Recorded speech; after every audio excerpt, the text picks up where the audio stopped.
नमस्कार मित्रों, अप्सरा साधना ही क्यों करें? ये कलयुग नहीं कर युग है ये, क्योंकि यहाँ साधनाओं को ग्रंथों से उठाकर प्रयोग करने के पश्चात ही सफलता मिलती है। साधक का जीवन अदृश्य शक्तियों के महासमुद्र से घिरा हुआ है। वह प्रतिदिन चमत्कार देखता है और इन चमत्कारों की गहराई तक उतरना भी चाहता है।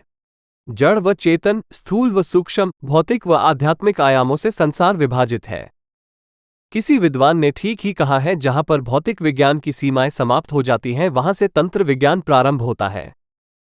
तंत्र एक चमत्कारी, प्रत्यक्ष सिद्ध और रहस्यमय विद्या है। इस संसार में ऐसे कई लोग हैं जो तंत्र साधनाओं की हंसी उड़ाते हैं तथा उसे अंधविश्वास से जोड़ते हैं। इन्हीं अंधविश्वासों से पर्दा उठाने के लिए प्रस्तुत है ये वीडियो। में तंत्र और तांत्रिक साधना, तंत्रों का क्या है वैज्ञानिक आधार? क्या तंत्र हमारे जीवन में उपयोगी है?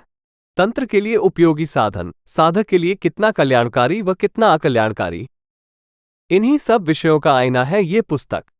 तंत्र और अप्सरा का कितना गहरा संबंध है? सुख समृद्धि में मायावी अप्सरा। साधना का कितना महत्व है? ये वीडियो का मूल विषय है। तंत्र शब्द तन और त्र से मिलकर बना है। इन दो धातुओं से बने तंत्र शब्द का अर्थ है तत्व को अपने अधीन करना। तन पद का तात्पर्य प्रकृति से है और त्र का अर्थ है अनुकूल बनाने का भाव। इस ग्रकार तंत्र से यह भी भाव प्रकट होता है कि इसमें देवताओं की पूजा प्रतिष्ठा करके प्रकृति को अपने मनोनुकूल कर लेते हैं और मनोकामना पूर्ण करते हैं। पूजा पाठ के उपयोगी साधन भी तंत्र में आ जाते हैं। इस प्रकार तंत्र का अर्थ हम ये भी कह सकते हैं कि जिसके द्वारा सभी मंत्रार्थों, अनुष्ठानों का विस्तार से विचार हो और जिसके अनुसार कार्य करने पर लोगों की सभी भय नाश हो। तंत्रों के मध्य अप्सना साधना का एक अलग ही स्थान है। अलग इस रूप में कि इसमें वामाचार का कोई स्थान नहीं है और यह वास्तविक अर्थों में तंत्र का प्रतिनिधित्व करता है। अप्सरा साधना अपनी पद्धतियों से स्पष्ट करती है कि बिना तीक्ष्ण विद्याओं का सहारा लिए अथवा किसी विकृति के भी वो सब कुछ अर्जित किया जा सकता है जिसकी प्राप्ति जीवन के लिए आवश्यक होती है। ऐसी ही तंत्र की अनेक पद्धतियां आधुनिक समाज में घुल मिल गई हैं। मायावी अप्सरा ने अपनी विशिष्ट, सरल और सुगम साधना शैली के अंतर्गत उन सभी विषयों को लिया जिनको सामान्य तंत्र पद्धति के अंतर्गत लिया जाता रहा है। धन, यौवन, विलासिता प्राप्त करने के लिए तंत्र में जहां अन्य साधना को प्रमुखता दी गई, वहीं अप्सरा साधना के द्वारा इसे अर्जित करने में कोई कमी नहीं समझी गई। वास्तव में साधना में कोई न्यूनतम होती भी नहीं है, अंतर तो केवल समझने का है। अप्सरा साधनाओं के विषय में भ्रामक स्थितियों की चर्चा तांत्रिकों ने इस प्रकार की है कि अन्य साधक उनके भय से मुक्त नहीं हो पाता।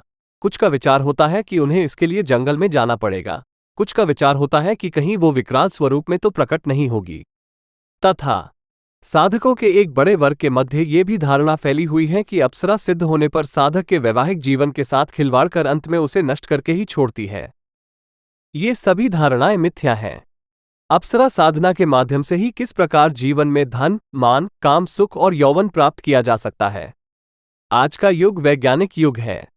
यो तो वेदों में आधुनिक विज्ञान से कहीं ऊंचाइयों को छूने वाला विज्ञान भरा है। फिर भी हजारों वर्षों के भीतर देखने पर आज का विज्ञान ऊंचाइयों पर है। आज साधक अंधविश्वासी नहीं है, हर वस्तु को विज्ञान के आईने से देखता है। तंत्र को भी विज्ञान की ही आंख से लोग देख रहे हैं। बहुतों को तो तंत्र अंधविश्वास के अतिरिक्त और कुछ नहीं लगता है। कुछ लोग प्रश्न करते हैं कि जब विज्ञान ने सारे सुख दे दिए हैं तो तंत्र साधनाओं की आवश्यकता क्या है। विशेष रूप से अप्सरा साधना के लिए ऐसे ही प्रश्न उठते हैं।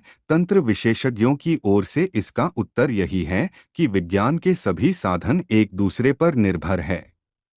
वैज्ञानिक साधना का उपयोग स्वतंत्र रूप से नहीं हो सकता। तंत्र साधना द्वारा स्वतंत्र रूप से सिद्धि प्राप्त की जा सकती है। विज्ञान की सिद्धि स्थायी नहीं है। विज्ञान भौतिक और बाहरी है। साधनाएं आभ्यंतरिक है और यह तो सभी मानेंगे कि स्वतंत्र मार्ग श्रेष्ठ होता है। बंधनों में कसता है। तंत्र प्रकृति के निकट लाता है, बंधनों से छुड़ाता है। सभी पाशों से मुक्ति पाने को प्रेरित करता है। तंत्रों के माध्यम से साधक अपनी साधना के द्वारा प्रकृति की सभी प्रकार की वस्तुओं में आकर्षण विकर्षण उत्पन्न करके अपने अनुकूल बना लेता है। बंधनों में कसता है। तंत्र प्रकृति के निकट लाता है, बंधनों से छुड़ाता है। सभी पाशों से मुक्ति पाने को प्रेरित करता है। तंत्रों के माध्यम से साधक अपनी साधना के द्वारा प्रकृति की सभी प्रकार की वस्तुओं में आकर्षण विकर्षण उत्पन्न करके अपने अनुकूल बना लेता है। परमाणु से महत्व तक सबको अपने अधीन करता है। अपने भीतर दिव्य शक्ति भरता है। जो अनिष्ट तत्व है उन्हें हटाता है। तंत्र बल से साधक इतनी शवितत प्राप्त कर सकता है कि बड़ी से बड़ी शक्ति को अपने अधीन कर सकता है। अप्सरा साधना इस दृष्टि से कुछ अलग है क्योंकि इसमें भोग के स्थान पर उन स्थितियों की चर्चा प्रमुखता से की गई है जिनके द्वारा साधक को अर्थ लाभ प्रचुरता से हो सके और वह समाज में श्रेष्ठ व्यक्तित्व बन सके। अप्सरा साधना साधक के जीवन का श्रृंगार है। प्रिय दोस्तों, अप्सरा साधना आज का वीडियो इतना ही है। पार्ट 2 के लिए हमारे चैनल सब्सक्राइब जरूर करें। धन्यवाद।